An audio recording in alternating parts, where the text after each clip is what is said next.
Alright, it's an AEW video you guys have been waiting for a long time. Sorry about that. Battle of the Belts. Should be fun.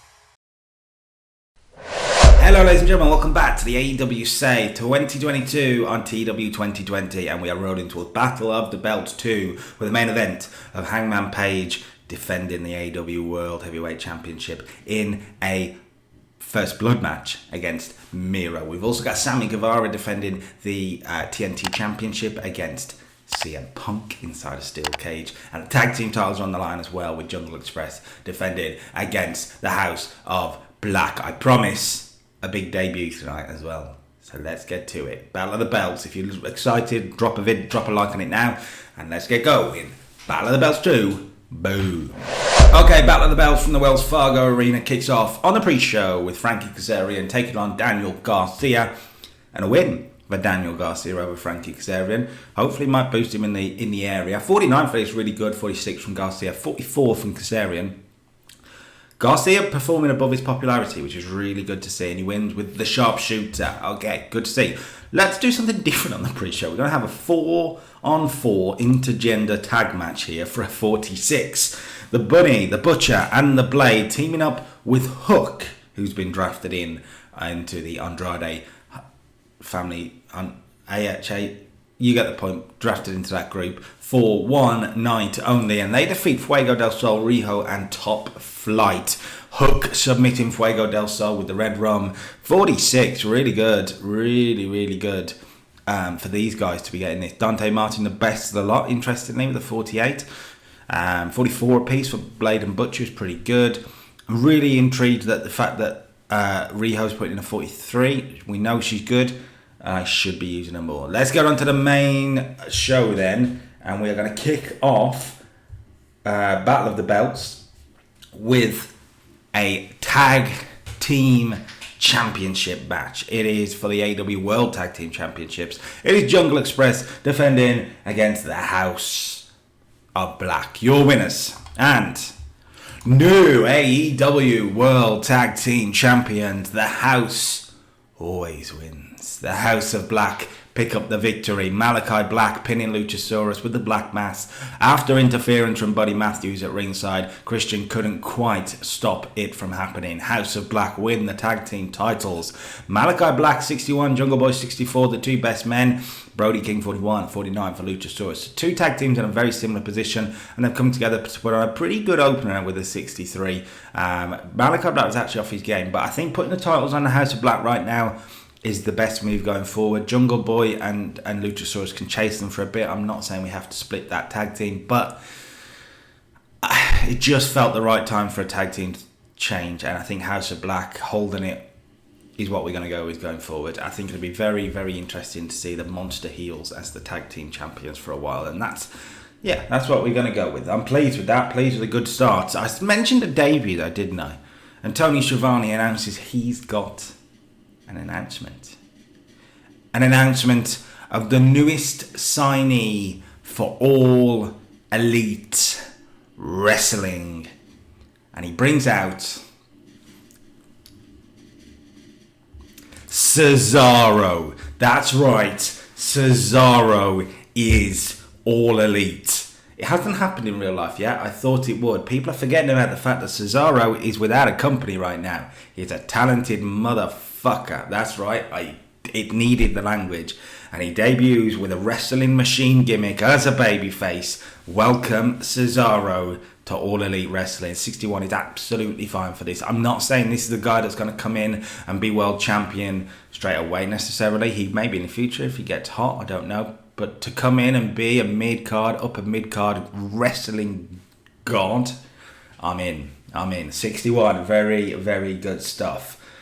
Okay, newsworthy opening 2 segments to the main pay-per-view. Will the third segment and the second match follow in that vein? This one is a steel cage match for the TNT Championship. Now remember, Chris Jericho has got involved. Jericho cost CM Punk the TNT title last time out, protecting his friend Sammy Guevara. Since then, Sammy Guevara has told him he doesn't want him anywhere near his business.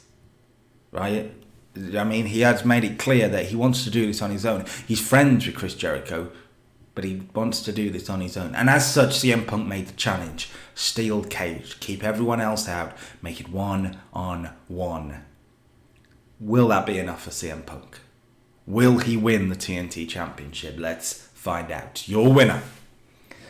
And still TNT Champion, the Spanish God, Sammy Guevara. Let's talk about that finish then. Sammy Guevara escaped the cage first after Chris Jericho ran in and attacked CM Punk. That's right, we're still having Jericho cost Punk here. He's going against Sammy Guevara's orders, it seems. 69, a little lower than I was hoping. I was hoping Punk could carry it, and at 81 he does. 67 from Sammy.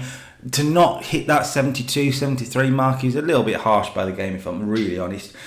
But the finish of the match came. CM Punk hits the GTS and goes to crawl towards the door. Okay, and as he crawls towards the door, Sammy Guevara is crawling towards the other end of the cage. He is slowly getting himself up the cage, and because he's youthful, and CM Punk takes a lot of beating in this, he's a little bit quicker despite the GTS. He gets to the top of the cage and he's climbing over as CM Punk is heading towards the open door. And I'll be honest with you, it very much looks like these guys are gonna do it at the same time.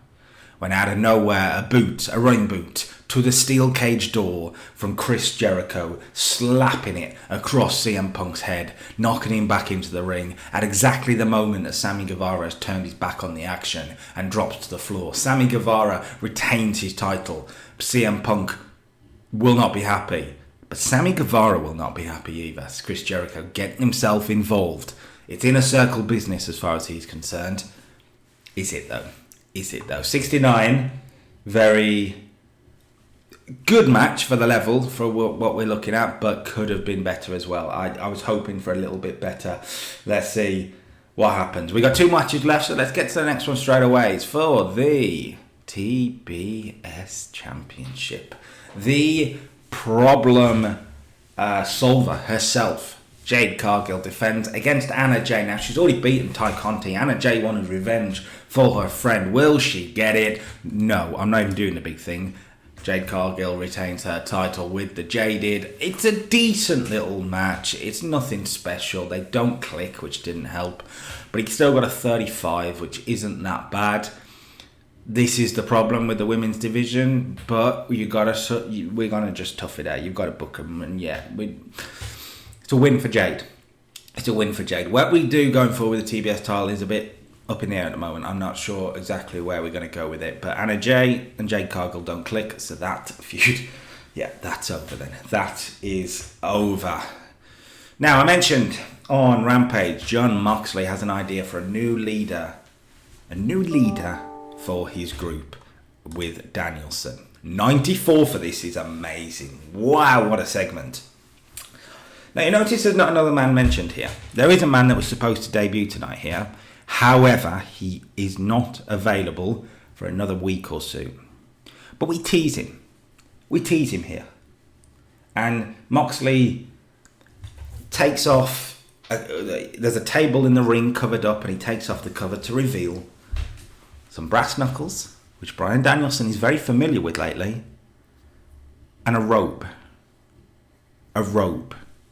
The same robe, or looks like the same robe, of a certain William Regal. We're doing it. Regal will be coming in. It's very clear that's what we're doing. We don't mention his name here, but everyone knows what he's coming to.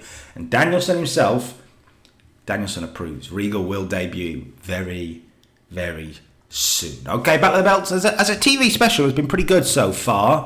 Let's see if the main event can hold up and maybe be the best match of the night is what I'm hoping for. It is a first blood match. It's for the AEW World Championship. Hangman Page defends against Miro. He's beaten him once. Can Miro do the business in a first blood match? Your winner and still AEW World Champion for a 77. Good match. Adam Page is on a fucking roll right now. A first blood match for the win, and yeah, Miro busted open first 24 minutes. Just a good match is what I'm looking for here. It's not about special storylines. This is just big babyface champion against a vicious heel in a first blood match for the title. Go and put on a good match, and they've done that. 77, a really good match. Very, very pleased with that. And AEW Battle of the Belts is in the books for a 73. I'm pretty pleased with that, to be honest. Increased our popularity in a lot of regions. We got TV issues, which is why that's like that. But while Guevara and Punk potentially for me could have hit the 70s mark, everything else has been pretty good.